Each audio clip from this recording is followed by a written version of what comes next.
I guess Netflix is doing pretty good after they lost all the Marvel shows. Yeah, Umbrella Academy happened. That's right. How's that book moving any faster now in the store because of the Netflix? Well, if I had some to sell, it might be. What do you mean? Well, it hasn't been in stock in about 3 weeks. The trade, any of the trades have not been in stock in about 3 weeks. You gotta order that stuff. What's wrong with you, boy? I've ordered many of them. They're all in back order. They're out of stock. So by the time they come out, like I could probably on average sell 15 to 20 copies of that trade a day. Wow. When it finally does come in, whenever that is, it's going to just be like another trade. Whose fault is that? Diamond's or Dark Horse's? No, it's the publisher. It's not anybody's fault. It's just they should. To be fair, you get shows like Deadly Class, which is very successful, but the trades are always available. I think Volume 2 wasn't available for a short time, but 1 has always been available.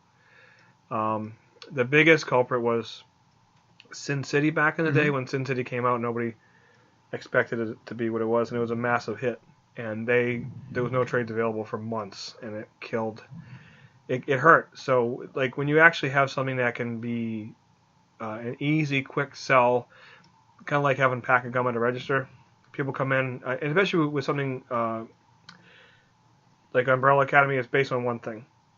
It's not like Spider-Man or Fantastic Four or X-Men. That something's large, and you can just kind of, I'll get this instead. It's like Watchmen, for example. When Watchmen came out, I forget what year that was, 2007, 8, 9? I think it was 9, right? Yeah. They sold like 1.1 million copies of that book that year. And now that book was like 20 years old when it came out. That movie came out. But DC like overprinted by like 50 or 100,000 copies to have these in hand. And you remember shopping with us, Joe. We had to stack at the register. Oh, yeah, dude. Zapp, you guys had the Watchmen trade there for months and months after that. It was so easy. What's the movie about? This is it. This is all there was available. It's all you read. And Umbrella Academy is in that same category. And like a player that gets hot overnight or a young phenom that comes up in football or baseball, whatever, if you don't have it right away, because it takes a while to make it where his baseball card isn't out or his figure hasn't come out, by the time that does hit, the fad's already gone and they're already moved on to something else. People binge watching Umbrella Academy. By the time we get these trades in, the people that really, really wanted it, they're like, oh yeah, my kid's already watching like something else. That's one of the problems with binge watching when they just release it all at once, because people get it, they consume it. No, I know, but and then it's gone. There's such a quick window that you don't. But Umbrella Academy should be available. No, I agree. It's the publisher's fault. I should be. There's no reason why I can't have this on my shelf. No, there isn't. Because everybody's like, oh, well, the back issues are going up like crazy. Yeah, but we don't have the back issues. I might have a handful of issues, and they sell through and they're gone. I should always be able to sell this trade for everybody. There's no reason why it shouldn't be in everybody's hands. And it's a very easy sell. Well, that's the problem with, when it first happened, like you said, the Sin City thing, I remember that, people going and looking for this stuff and everything like that. When the first time it happens, even if you're not the publisher, you kind of look at that. That's why DC was prepared for Watchmen. You have to and I know every one is not going to be a super hit, but still you got to have some stuff ready to be. Last year for Infinity War, there was about a 6 weeks period, and from May until mid-June, Infinity Gauntlet wasn't available. And that was still the number one selling trade last year. And why Infinity Gauntlet was not available, I don't understand. It's what is this whole thing, Infinity? What's it about? Infinity Gauntlet, there you go, and it has the Thanos quest in it, and in this Infinity Gauntlet, and you read, you at least know the backstory of it's a little different, obviously, but this is what the story's based on. You don't just have to buy any Thanos book, it's just that. Umbrella Academy is the same way, and I'm not like picking on anybody, but I should be able to have Umbrella Academy. It hurts not just us, but anybody, anywhere. Some of these stores, they need this quick hit, this quick fix to be actually, make their weeks more successful. And if they can, sell another 10, 20, 30, 100 trades, to have them, why not? If I go to order all these essentials, whether it's Preacher Volume 1, Sandman Volume 1, Long Halloween, Civil War, Why the Last Man, Walking Dead, all these Walking Deads, they're always available. Always available. Killing Joke is always available. It's never like not available. It's always there. And we sell those every single week, and now I can't order Umbrella, and it's still, I literally try every single day to order it, and it's not available. Well, the problem too is that it's a new sale, because if you're a reader, most likely you got Umbrella Company. The Umbrella Company. It's the prequel to Umbrella Academy. Umbrella Company. Umbrella Academy at the time. Not everybody, but if you were a reader or something like that, you may have gotten it already. But if this is somebody that's casual that might come in every once in a while, or new who just saw the show and says, I want to get this, and that's a new sale. And if you can't sell it to them, they move on to something else. It happened earlier this year with Sabrina. They weren't available for a few weeks, and that's the only thing that's available because it's based on that Afterlife Archie type stuff. So it's only one little series, and it took forever to come out. So the Sabrina is very different than the Sabrina the Teenage Witch we all know with Melissa Joan Hart.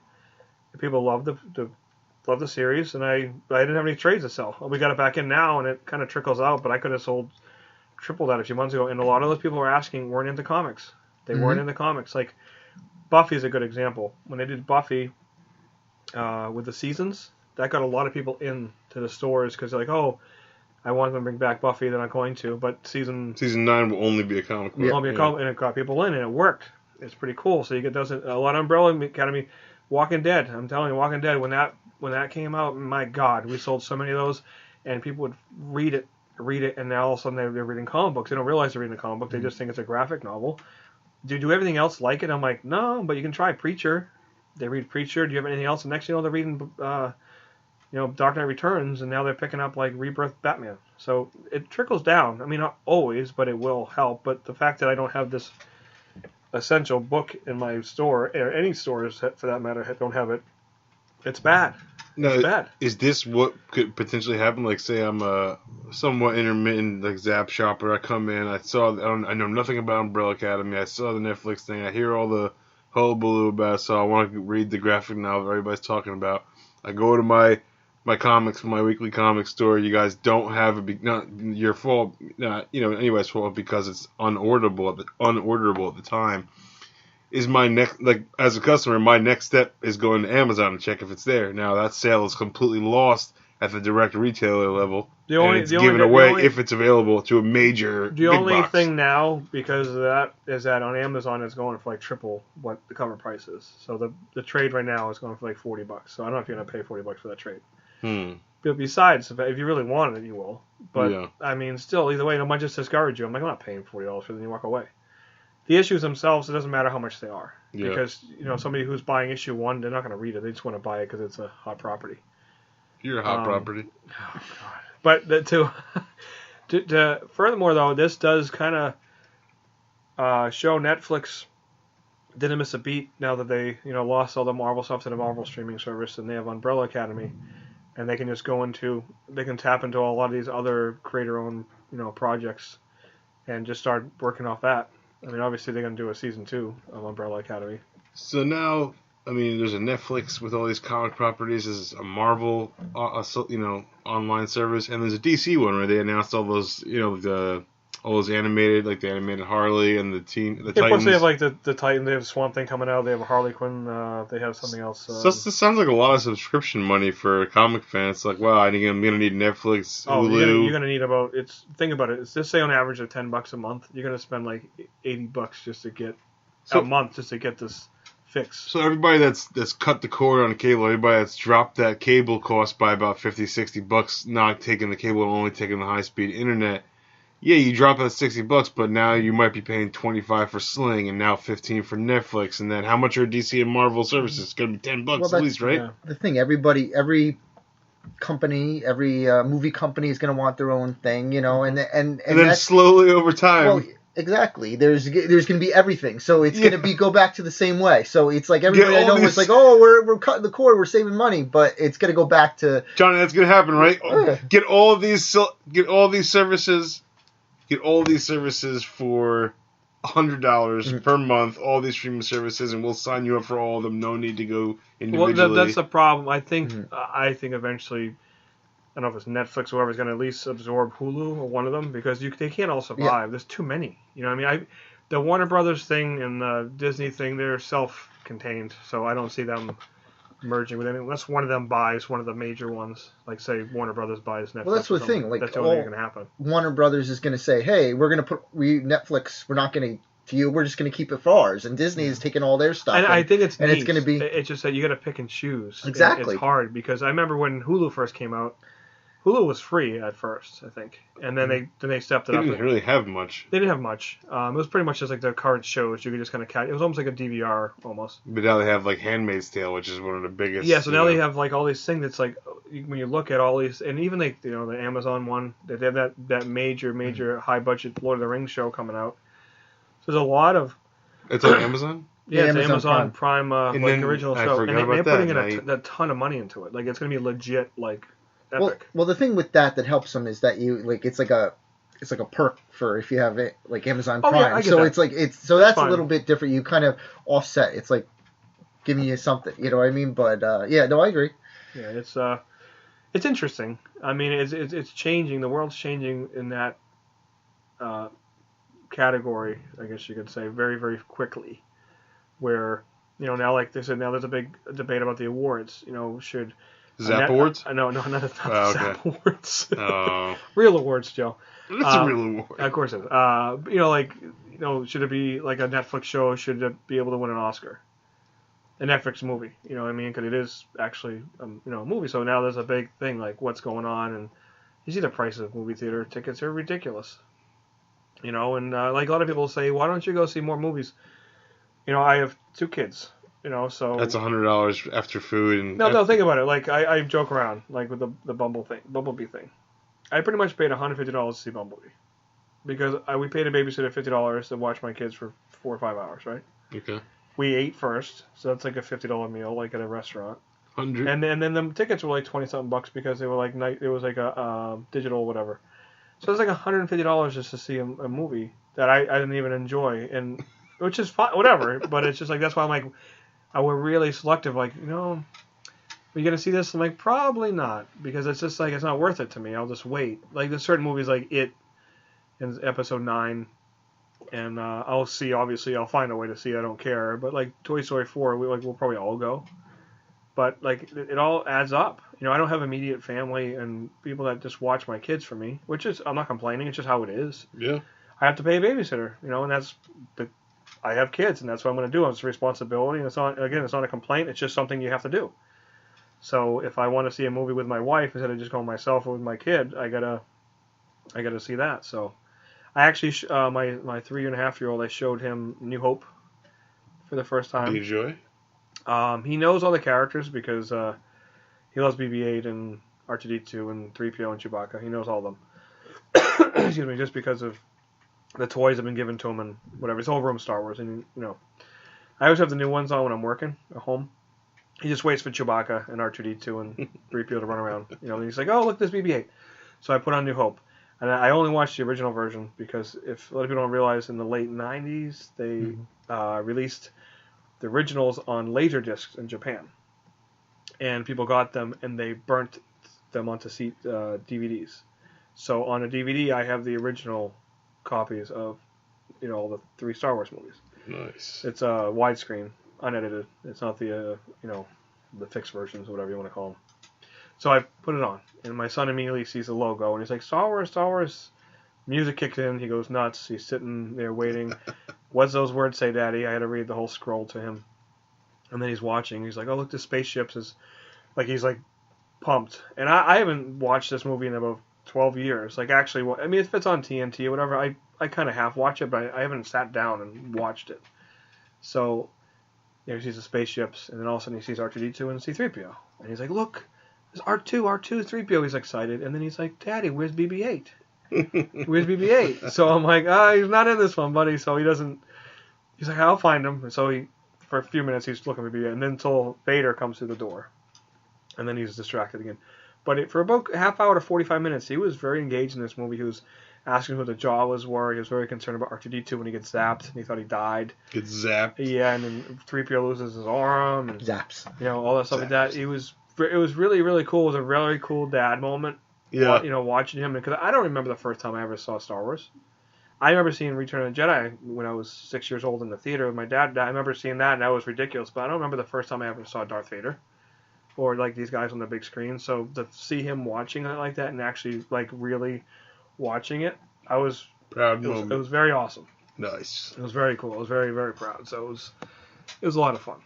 So, but I don't know how the movies are going to be there when they're older, like when they're teenagers. I don't know if there's going to be the standard movie theaters like we have, unless it's super, super interactive. You see they're introducing all these like food services and like everything's 4D now. And what does that mean?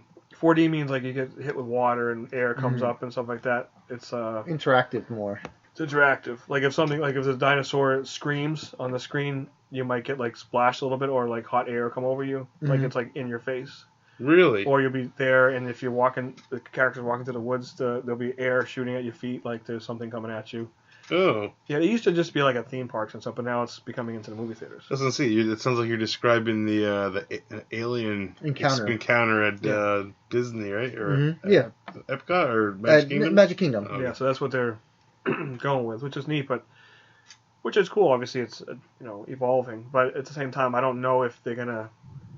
I mean, I think pretty soon you're going to be able to get a movie in your house the day it opens. It's going to be more expensive, obviously, kind of like a pay-per-view event, where it's either $50 or $100 to get the movie. Well, isn't there one with that? Like it's expensive. It's like for rich people, but yeah, they can. I forget what it was. They can download it into their house, and so you don't have to just go out. Yeah, I mean you got to pay for it, obviously, but if you have more than one, it's like a pay-per-view event. If you have 5 or 6 or 8 people or 10 people, it's not that much money. It's like $5-10 a person. So that is, I think, is going to be very, very different than, like I said, Netflix. I mean, Netflix. I don't know how much more can go up. I mean, they're paying a lot of money for all this original content. Well, we just got the notifications the other day. If I was on the 4 screens plus Ultra HD plan, like the second to last plan. And it's up to $15.99 now. It used to be $12 or $11.99. I can see that in the next few years going up past $20. That's what I mean. The rise of all these subscription services, and I guarantee you, Amazon will be the one to say, "Oh, you know what? Become an Amazon Prime member, and we'll throw in DC and Marvel, Unlimited and all this stuff, and they'll have all your package deals again." Well, that's what's going to happen. It's going to it's all separate now, and eventually it's going to start merging a bit. You have to. You can't. These things can't survive. Well, it all started as one. You just had Netflix, and it went from, and that was why everybody loved it. Okay, we get this. That's why I don't need the cable. Because if you remember, Netflix was just get the DVDs. Mail it and send it back. And it was just old movies. It was nothing new. But they still have that. For people. I know, but it was nothing new, and they pretty much had now the movies disappear because I remember reading. I'm not into it, but Mystery Science 3000. Yeah, you love it. They show those crappy movies. The reason why they can't do the show is because it costs a lot of money even to get rights for these crappy movies. So people are like, oh, you can just go get the movie. You still have to pay for these things, so you just can't here, nobody's watching this. Here's whatever. It was very costly, and that's why they couldn't do it anymore because it wasn't cost effective. It's very different. So, but the Umbrella Academy effect could have been a really cool, nice thing for the stores, and unfortunately, at least short term, it's not. I mean, it might be like when they do come out and it ends up being a nice, steady selling book, which will be cool. But I feel bad for these stores. We do well because we're very diverse with back issues and the manga and the Gundams and stuff like that. Like the vintage figures. But a lot of stores don't. They rely almost strictly on new stuff. And Umbrella Academy could have been a really nice boost. You hear that, Umbrella Academy? No, I don't know if it's anybody's fault. It was bad preparation.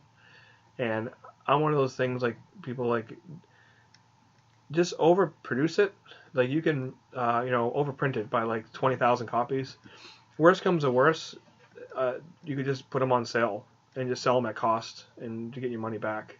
But now you're losing all your money because you're losing all these sales because it's not even available.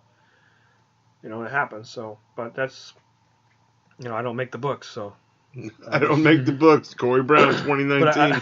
But I can't sell what I don't have, Well, I can't sell what I don't have. Look at there was the Stranger Things book, which if it was out, I mean, of course, nobody knew at the time it was going to be that big, but that came out way after even season 2 came out. And the thing too was it wasn't new. It just kind of was like a.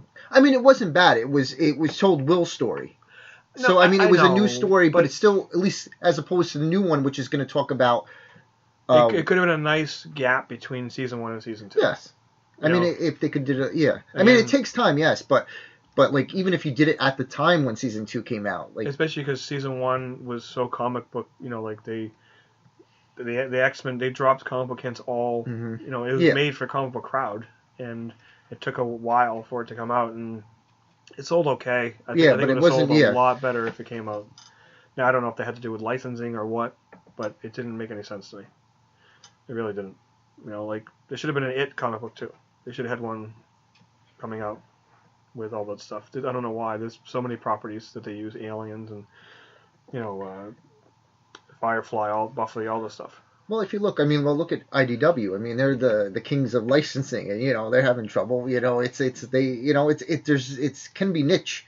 No, I know. I mean, like somebody could have put it out. Dynamite, somebody. Joe's favorite Avatar press. Seriously, they've been pretty quiet recently. Yeah, not much is coming out. Not much at all. I miss them. Come back, Avatar. Come back to Zapp. Well, I will as soon as you order it, Joe. Yeah, so that was the excitement recently with the movie stuff. Well, not movie, obviously it's not a movie. Umbrella Academy could have really been a much different. We could have been like I just think of the missed opportunities. Like I said, like if somebody came in new and read it right, because I have about 20 phone numbers of people like, oh, can you order for me? And people I don't know who they are, and there's nothing that I still can't call them. Are you do you experience any hit before it comes out, like Captain Marvel? Are you selling more stuff now, individual issues or anything like that, or is it just the same? Or is it after it actually hits and then it? Well, the problem with Captain Marvel is that it's not really based on one strict story, and Carol Danvers, this is like volume 8 of her for whatever reason. Yeah. So it should be a little more simpler. Her first appearance as Captain Marvel is super expensive. The Avenging Spider-Man issue 37. 9. Oh boy, 37. I got it. 37. No, number 9. It didn't really, make it's it to that 37. one? I know. I was thinking of something else. It's not that. What year is that? I don't know, like 5-6 years ago. Yeah, that's the only. That was their first for Captain. That's for as Captain Marvel, yeah. So that's super expensive. The back issues sell okay. Like I said, the problem with the series, even with the trades, it's very confusing. Because it's you have all new. It's Captain Marvel. You have the Life of Captain Marvel. Like it's like what is it? Which one is it based on? They can't. That's the typical Marvel. We're gonna do 6 issues and then we're gonna do a new number 1 and do 8 issues. If it was more direct, I think it would be easier to sell. The series sells. It's very decent. I'm not seeing the spike that like Black Panther had, which is, I think. And the thing about Captain Marvel too, it's confusing because then you have like the old school guys are like looking at Shazam saying that's Captain Marvel, and then you have the middle ground guys like us going, well, Captain Marvel is like the Jim Starlin Captain Marvel, and then you have the even newer crowds like, no, Captain Marvel is Carol Danvers and we know her as Miss Marvel. So, but then there's Monica Rambeau. Yeah, it's very Captain Marvel. It's very confusing. It's not an easy story to tell, like when you're trying to tell someone. I'm sure once the movie really hits, I think it'll be a little bit easier. But no, it didn't spike up like it should have. I do see, excuse me, a lot of Captain Marvel stuff in the stores, like shirts and jackets, which are awesome. They're beautiful. Like if you go to Target or wherever and you see them, their logos. It used to just be DC stuff, so now you see a lot more Marvel merchandise, which is cool. The Avengers. I don't think you're going to see a spike in anything unless they specifically mention something in the movie, something that happens. It's going to be more back issue related, like, oh, this is if it's Smart Hulk or, somebody dies or something. Well, I'm sure. Well, the Ronin thing is probably hit already because that hit in the first Guardians, so that was already. It was Ronin. Yeah. Yeah, he was hot when the first Guardians came out. He was in the first Guardians? No, yeah. not Ronin the Accuser. Ronin Ronin Hawkeye. Hawkeye. Yes, that already spiked because that's been known for a while. So his issues of New Avengers when he first popped up, they're already hot. They've been hot for a while, and it already died down. But it died down mostly because people really haven't seen much. I think if they show it and he's really, really cool, The thing that might really jump, if it's done correctly, between Captain Marvel and the Avengers is Secret Invasion. If the Skrull thing is done correctly in Captain Marvel, and they show certain characters are Skrulls, are they still Skrulls now? Like, are they? Because this is in the 90s. So if Joe Watt's in it, and Joe Watt's a Skrull, is he still a Skrull in Avengers Infinity War? So that's going to be the big questions. So that could really jump up the Secret Invasion. If you remember Secret Invasion when that was coming out, that was hot. It was super hot. They had a commercial for it, like on TV for it, and it fizzled at the end because they didn't know how to finish it. But initially it was like, wait a minute, some of these characters might have been Skrulls since their inception of the Marvel Universe. Like, it was nuts, and I remember it was a big deal, and the series was red hot because Civil War had come out a few years before that, and that was hot. It was a good reset to get back the dead characters and stuff like that. A lot of arguments about retcon going on. Yeah, so it was cool, and it just kind of fizzled out at the end. But it was a big deal when it was coming out. I mean, some people might not have remembered that or weren't into comics at that time. But yeah, Secret Invasion was a big deal when it was coming out. I remember I was in the store working already, and it was I came in right at the end of Civil War.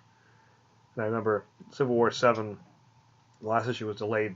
It had a big delay between 6 and 7.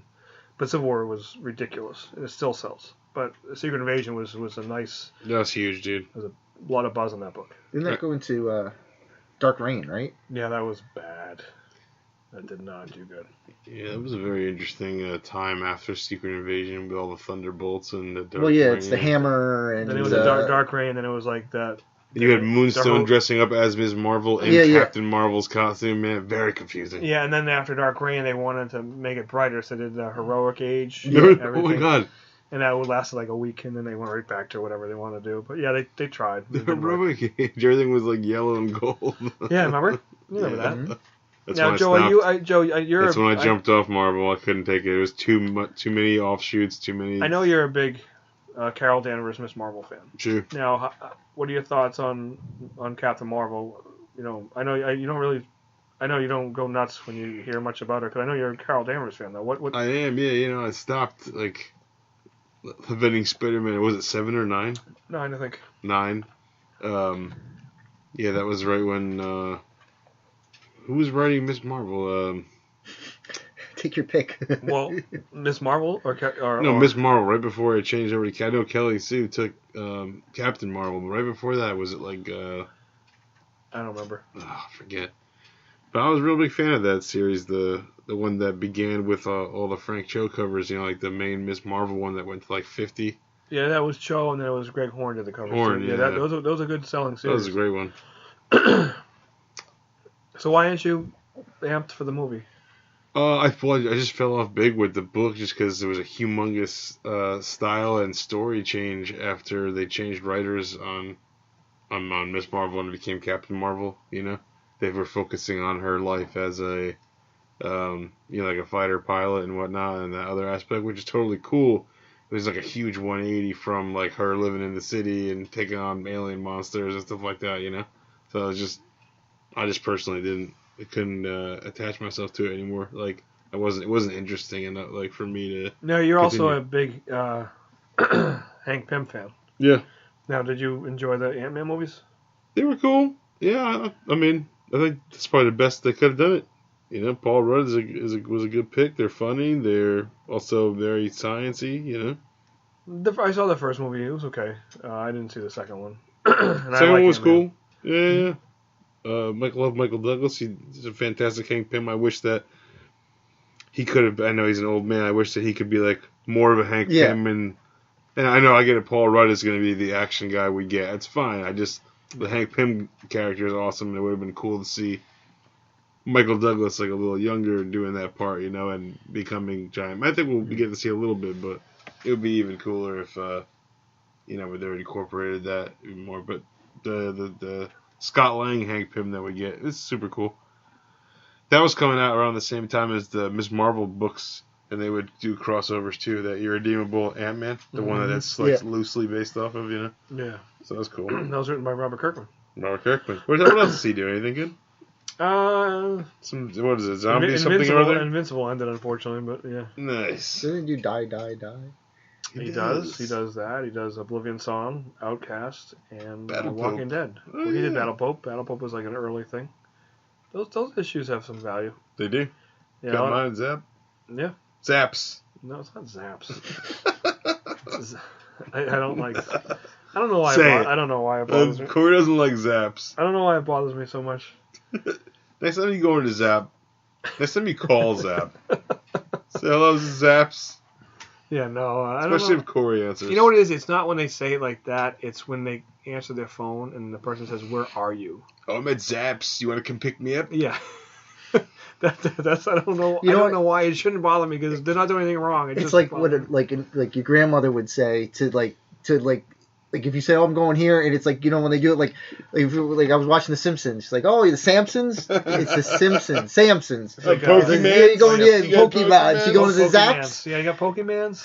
Oh my god, I remember Pokemans. God, get a packet of Pokemon. All right, already. And I remember Jeez. when Yu-Gi-Oh came out. I don't know what they would call it. They just butchered it like it wasn't even a word. You good. You good. And it's exactly how it's pronounced. I mean, it's pronounced exactly how it's spelled. Yu-Gi-Oh. Yep. Crazy. Unbelievable. I know, it's nuts. Bonkers. Bonkers is back. Bonkers the Candy's back. Yes. Does it look like the one we had? I don't. They said they did. The only reason I just Google searched it, and then I looked at like they had a thing for like news, and they said like supposedly over the summer it was like Leaf, you know, that did like the cards and stuff. It was supposed to be coming out, but I couldn't get any more like information like to find like where is it coming out. But yeah, because it's like candy. If you don't remember Bonkers, they look kind of like Starburst, but in the No, like more like Hubba Bubbas. Like they're like yeah, but some people don't know how about I think It's a very Really? thick piece. yes. and it had like a You know how you feel different about color. Yeah, there was like an inner what? square. Do I and know then how I feel about thick piece, Joseph Francis? that? I'm just gonna let it go. And you brought it back. I saw the look in your eye, you dirty girl. The Bonkers were like it was like a square, like a piece of gum, and the inside was like a different. But it's not gum. It's like candy. I know it's not gum. It I looks know, like, you're it saying- looks like a piece of gum. Okay. It was like a Starburst. But yeah, sorta. It was similar to a Starburst, and the innards was like a different thing. But they're not as. But then they brought it back, But it was different. and it was Yeah. nothing. It didn't do anything about it. But I think they're doing like the original one. It was like Okay. supposed to be like because they had to do the machinery or something like that to make it They had to do the what? the machinery. Yeah, because you kind of mumbled your way through that word. Machinery. Hey, what were those gums? Remember, they look kind of like a pillow. Yeah, and they had the squirt. What? No, Squirt's a drink. Squirt? It's the name of a pillow gum? Yeah, like What does that mean? Squirt is the name of a drink. Squirt? It's like a soda. yeah. Surge? No, he's right. It's called like Squirt. it's sort of like it's like Mountain it's Dew. like a Mountain Dew like grapefruit type of drink. That's whatever. Go back to your whatever you're talking about. But the little gums, they were they look kind of like a pillow, and it was full of like mint or spearmint like gel, and it was like, you know, the fruit gushers. Yeah. Picture a fruit gusher, but it was gum. Okay. And the gum was like spearmint. And you would bite into it, it would but it was squirt like, a little spearmint in there? It was like loaded though. It they was have so Freshen good. Up. It wasn't Freshen Up. That was it looked called? familiar.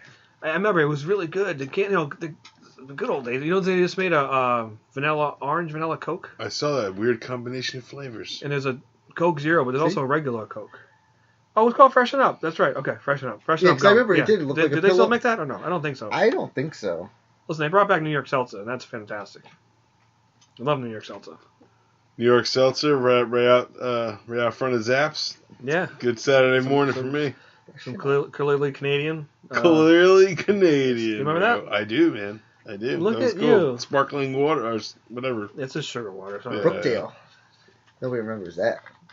Yeah, so Bonkers, but a lot of people might remember Bonkers because it was always comic book ads for it. It was always in the back. Yeah, like mid 80s books. Yeah, and there was commercials all over. But like, It was the lady, and like she'd be like old lady, and then she would be like, "Oh, bonkers," and like there would be a giant fruit would fall on her Just head. hit her in the head. yeah, Awesome. classic, iconic. Iconic. What was that crap you were telling me earlier about iconic? That's what I'm trying to tell you when I said it's a buzzword. You know, like when people use the word toxic all the time, a popular word that they use is Iconic. iconic. So I know you know what that means. We all know what that means.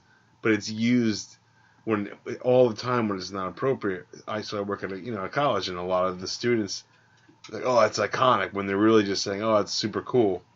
But they're using iconic for things that really don't deserve that title. So and now it's bled over into popular culture because they want the kids to understand them. So I remember watching a phone commercial, and the phone commercial, the manufacturer was referring to their own phone as an iconic phone. It's like, no, this is just a product that is popular for a very, very tiny portion of time in the grand scope of things. It's not iconic. It's kind of like when we would say when something was good, we'd say bad or fat, PHAT.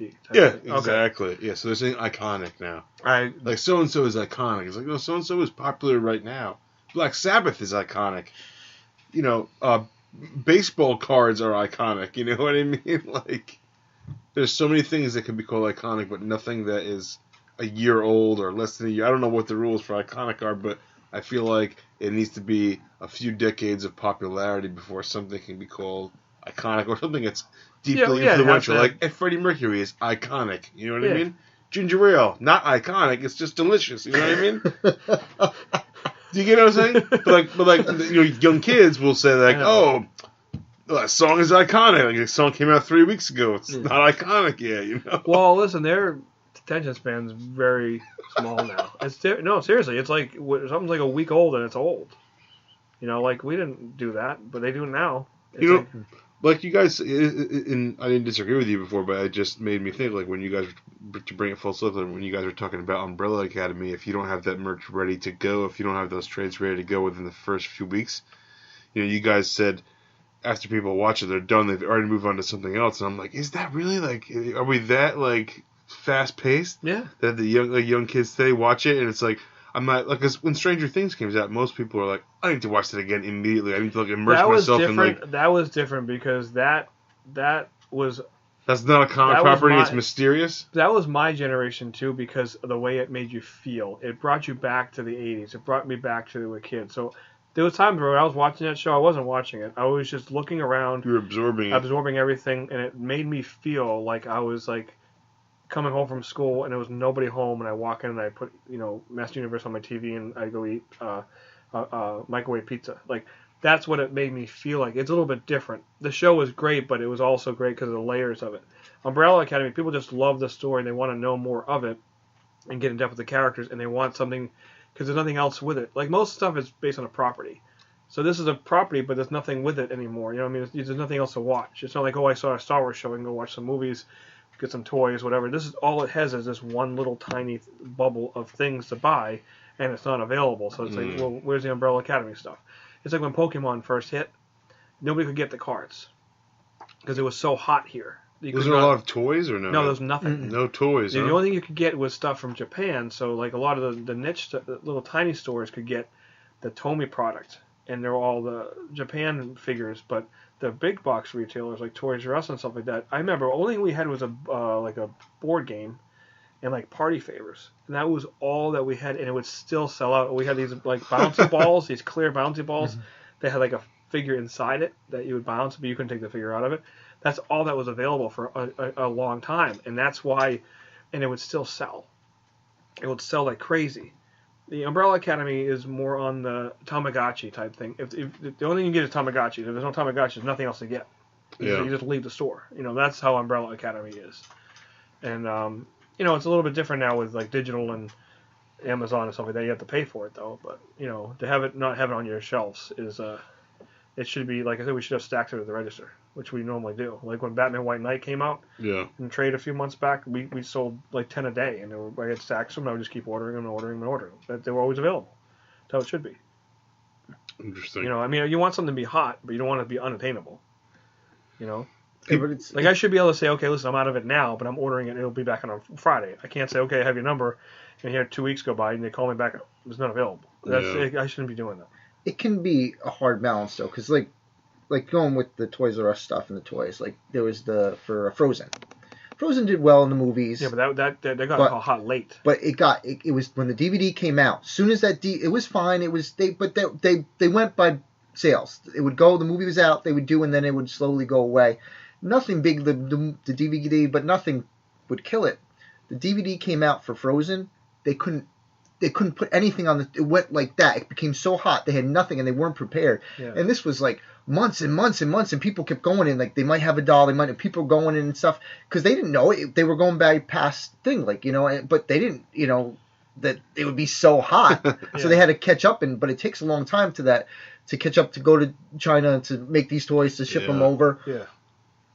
So you don't know, but like in this case, I'm kind of going with, like, if it's the first time, like with Sin City, nobody knew it was going to be that crazy, okay, but by now there's been enough comic book movies where you kind of see, like, okay, there is a spike there when it's out. Yeah, and Umbrella Academy has been a solid enough selling book to where it's always ordered. It's not like a weird obscure book like, no. Hey, do you have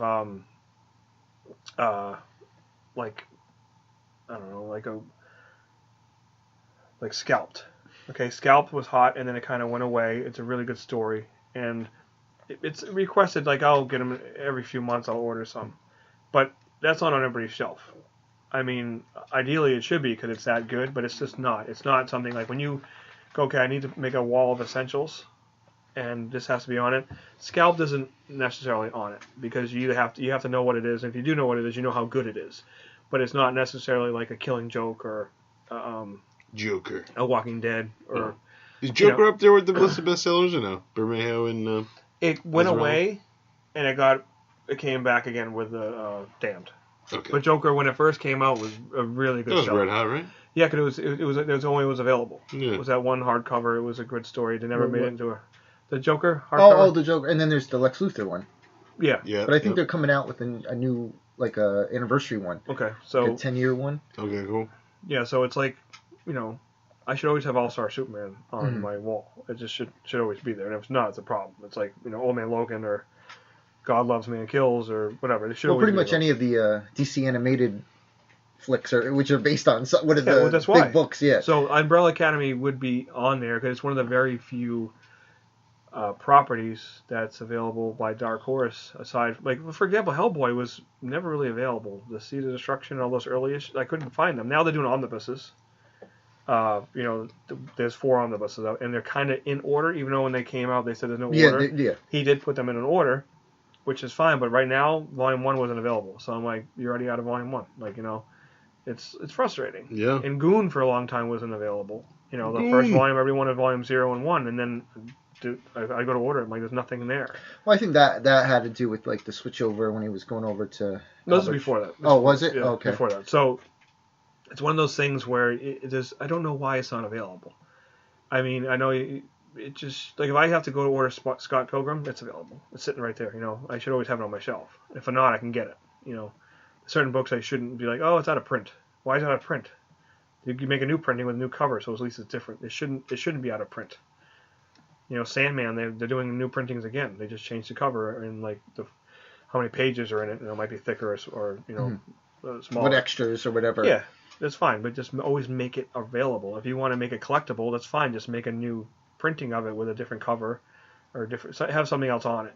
Don't just keep printing the same thing. But they don't learn. I don't know why.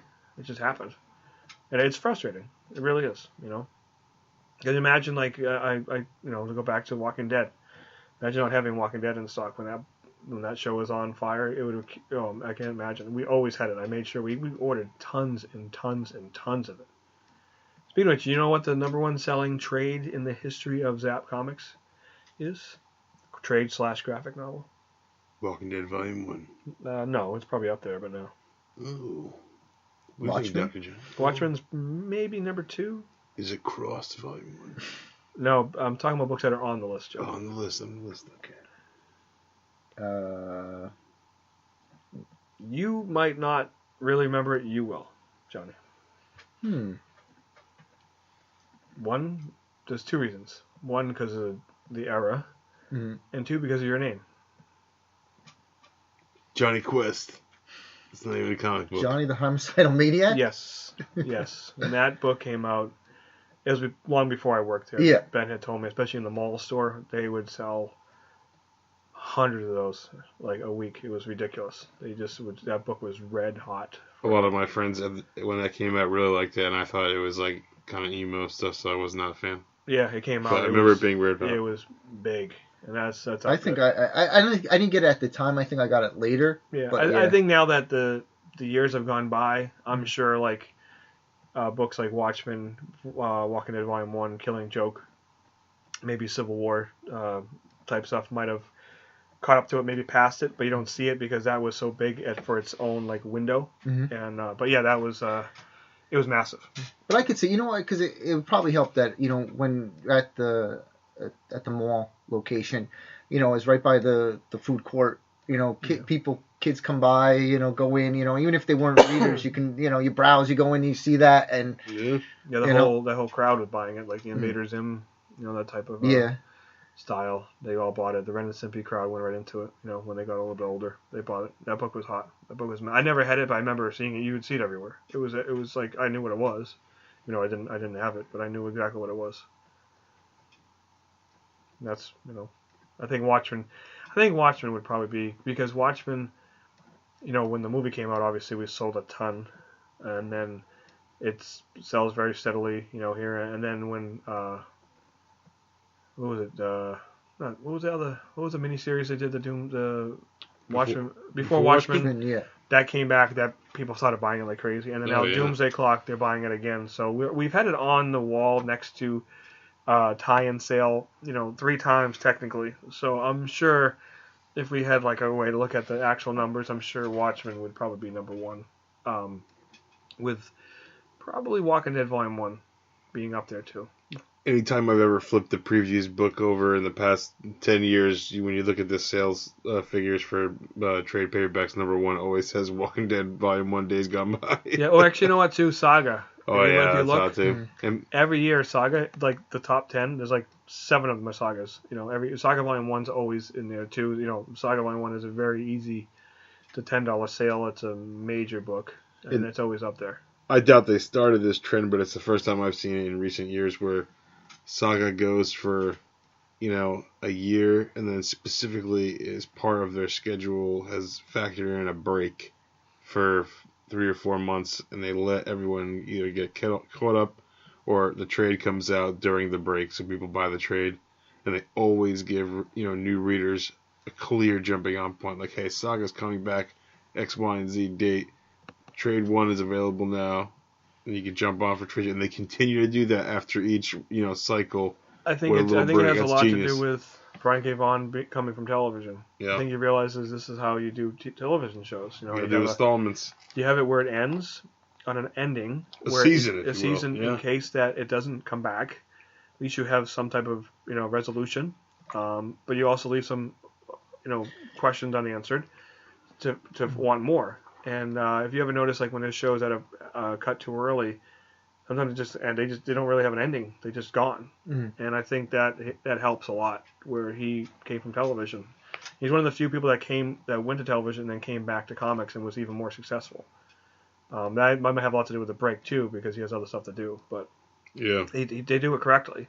And very people have no problem waiting. They're like, okay, I'll just wait. They caught up and then just wait, and then all of a sudden they'll come right back, and they don't care. They'll wait for it. I mean, I guess it's because it's that good, you know. I guess, you know, a similar thing would be like Game of Thrones. People wait for it. Yeah. You know, I've seen that. I mean, I'm not into Game of Thrones, but I see the way people react to it. They're like, while they're waiting, they just rewatch it again. You know, instead of being like, oh. But then some other things like, ugh, it's been so long, I don't care anymore. It's like, well, I guess you didn't really like it then. Yeah. You know. Where do you draw the line there? Yeah, it's weird. Some things are given. But it is. But it could work the same way. You know, I mean, I'm sure people are lost by the time it comes back, you know what I mean? And you know, like, your interest in, you know, you might, like, still be into it, like you said, but it also can be like, I don't care anymore, you know? It depends on what it is. You know, your life changes. Like, things change, and you're like, I absolutely love season 1 of Stranger Things. I watched it, like, many times. Season 2 I watched once, and it wasn't that it was bad, I just didn't have the same feel to it, and I got through it, and I liked it, but I'm excited for season 3, but nothing was like season 1. Yeah. You know, just the way it felt. It was cool. It was awesome. I got to finish season 2. Yeah. Well, one day you'll finish. And I don't have anything against it. I'm not like thinking. It's just like not having the on time your radar to do right it. Now, you know. I didn't get to the Witchco episode either. Almost. The what's her face? What's her name? The other one. Oh yeah, that's a bad episode. Did you watch season 2? Of Stranger Things? I did, and it was. I fell asleep through many of the episodes and had to rewatch most of them. It really did not keep my attention like the first season. There's something magical. One episode where it's just the new ones on the side. They're like mutants almost. Like, oh yeah. That was a tryout to be like maybe a new series, and it failed miserably. I think it's episode 7. It failed miserably. They were trying to see if they could like do a spin-off, and it was bad. 11 went rogue and with her sister and all this stuff. It was unwatchable. It was really bad. It made up for it. The last 2 episodes were really good. But I said it didn't have the same feel as the first one. The first episode, like anything. The first album's the best one. Not necessarily on most things, Joe, but that's okay. A lot of times. Like a lot of people say that. Take name one. Kill 'Em All? No, I disagree. You disagree? Yeah. All right. Ride the Lightning's better. Okay. Yeah, I like Master of Puppets, too. That's a good one. Kill 'Em All's good. I'm not going to say it's not. First Black Sabbath album? I guess. Great one.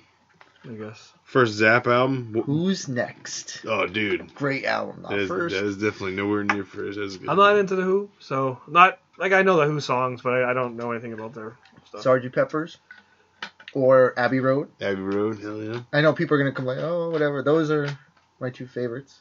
Those are wonderful, wonderful albums, but yeah, Who I was never really into. I know all that they're hits, but I didn't. Who to me is like Iron Maiden.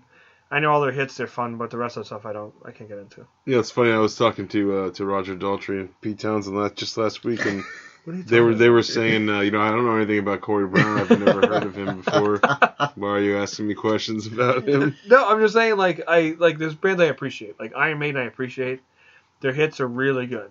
Like they're on it, they're fun. But after that, I don't. There's just all the songs are just I don't know whatever. Like I don't not like them, but First is best. I'm just kidding. Sometimes. I know, I'm teasing, bro. Well, movies usually. Sometimes. Well, most times. Oh yeah, that is definitely way true for movies more of the time than music. Yeah, but yeah, pretty much almost every time for movies. There's very very few sequels are better than the first one. Like Empire with Star Wars. And I know some people don't, but Empire's a much better movie because of the. Well, he's not directing. He's not directing it, and it was darker, edgier. Like there was a tighter script, I guess. Yeah. I don't know. Tighter script. Yeah. No, because rewatching, New Hope, which I love, I'm like, oh, okay, this is my problem with certain things. Before we get off subject.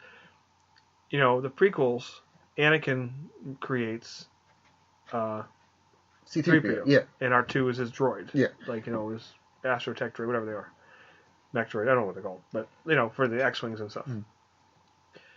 When Obi-Wan first sees Luke, and he's with R2 and 3PO, 3PO has no idea who he is. Exactly.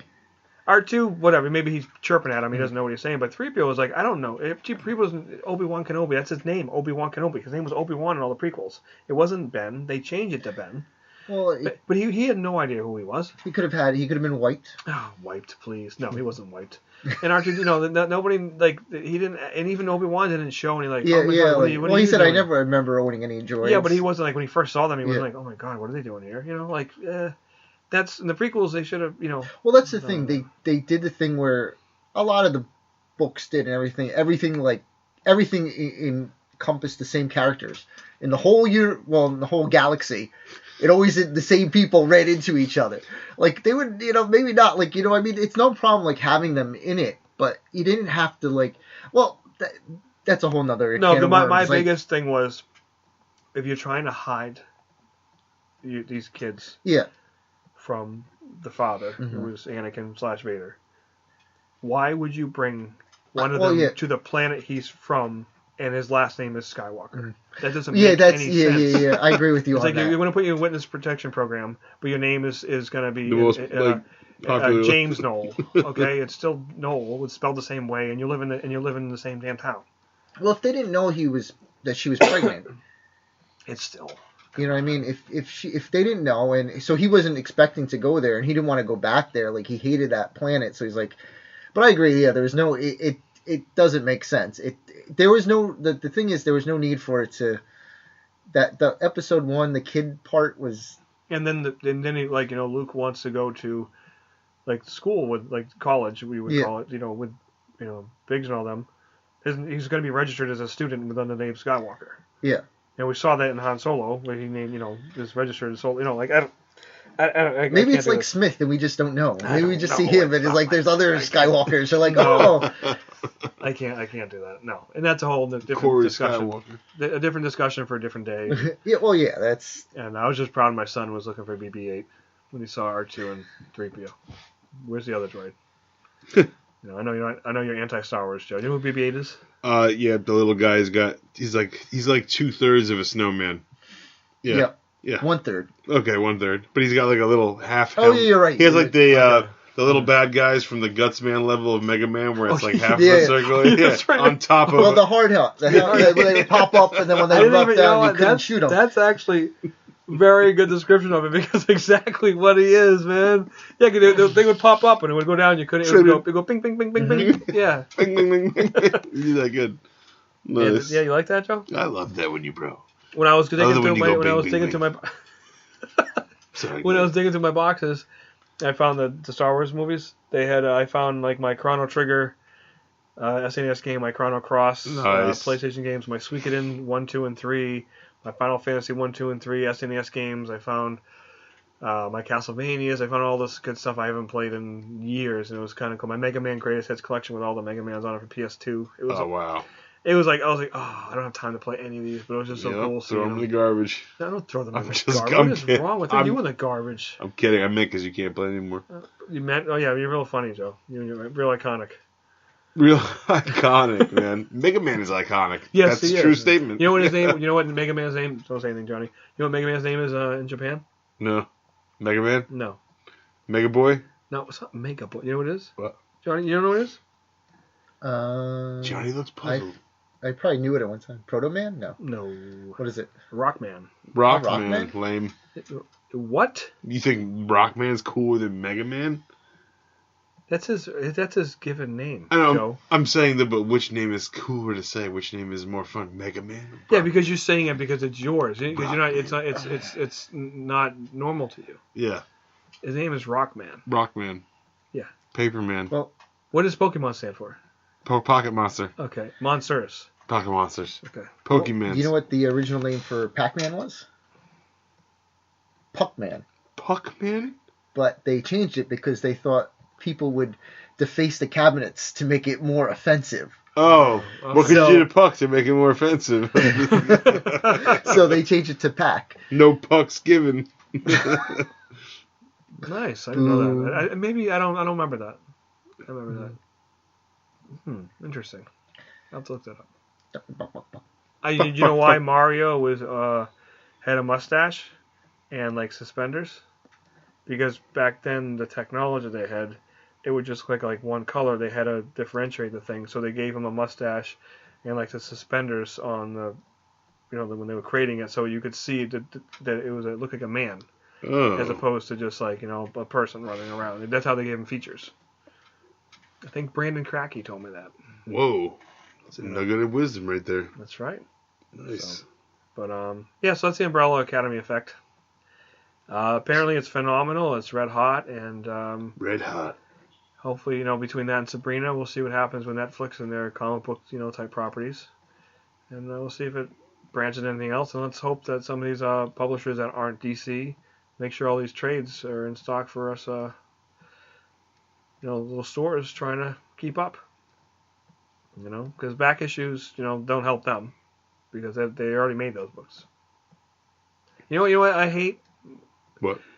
What do you call new issues? Like when you buy them, what do you call those? Floppies. I don't like people. You don't like I don't floppy like disks? floppies. Floppies goes up there with Zapps. I'm not a floppy fan. Yeah, I don't collect floppies anymore. Gotta go pick up some floppies and Zaps. What about you? You like floppies? I yes. What? What? You say floppies? No, I don't say floppies, but you said you. No, do you say floppies? No, not at all. Yeah, I don't know where that term came from. I don't care for that term. I don't know where it came from. I don't like it. I don't like it. Yeah, I'm not a floppy guy. And see, the thing is, it's like I just say new comics. I collect comics. I don't say my books. Yeah, my books. Yeah, floppies. See, the thing with it is I've heard it more and more lately. I don't know if I like it. Like, but when you get the individual issues, that's where, like, not the thing, but there's more to say the investment. But that's where it is rather than the trade. You know what I mean? Trade is fine. Like, you all want to read it and everything. It's very mainstream now. A lot of people just want to read them. I get it. It's fine. And it's easier to read a trade than issue by issue and then bagging and boarding them and all that stuff like that. But I just don't like the term floppy. That is the opposite of a buzzword. No one is saying floppy. That's right. No, they are saying floppy. No, they are saying floppy. Iconic floppies? Floppies are iconic. But yeah, so that's how I want to leave this podcast. It's going to be a big double thumbs down on floppies. I don't like floppies. I thought you were talking about floppy disks. Well, floppy is a whole different story. You know, some Oregon Trail is pretty fun. Oh, man. That was like a big floppy. What was it, 5 inches? And then they made the little mini ones, the 3.5 inch? Remember you got a 3.5 inch floppy or a 5.5 inch? I get a zip drive, baby. You do? Unreal. Double thick. Hey, you can fit a lot of stuff on that little drive. That's right, there. I did. You know what I'm saying? And I got my first Gateway. My friend who was a computer guy said, make sure it has a zip drive on it. I was like, all right, that was a big deal having a zip drive. Now they don't even have like a CD compartment anymore. They took it all away again. Yep. It'll come back. Yep. So one day. Fun. All right. So you guys want to end on anything besides the floppies? Well, no, nothing. No. Johnny, thank you for talking on this one. He did great. Well, he had stuff to talk about. Yeah, it was pretty good. I like this kid. This guy's all right. Maybe we'll keep him around. Nah. I don't know how many times you yawned in this one, but it was pretty good. I'm trying. We're recording this. It might not be evident to those of you listening at home, but it is pretty late. It's about 3 o'clock in the morning here. No, it's not. On the East Coast. Okay, we had a long day. It is 10:49 p.m. Well, see, you should be drinking ginger ale. You need something with caffeine. No caffeine, bro. I know, but you should be drinking like a nice cherry Coke or something. Yeah, I've been drinking one of those Powerades from like 2 Zapp Cons that are out there in the other area. We still have cases of orange Powerade from Zapp Con last year, so it's going in the mystery boxes this year, which we actually showed off last year. But yeah, so that's it, I guess, right? That's it. I'm gonna sign off.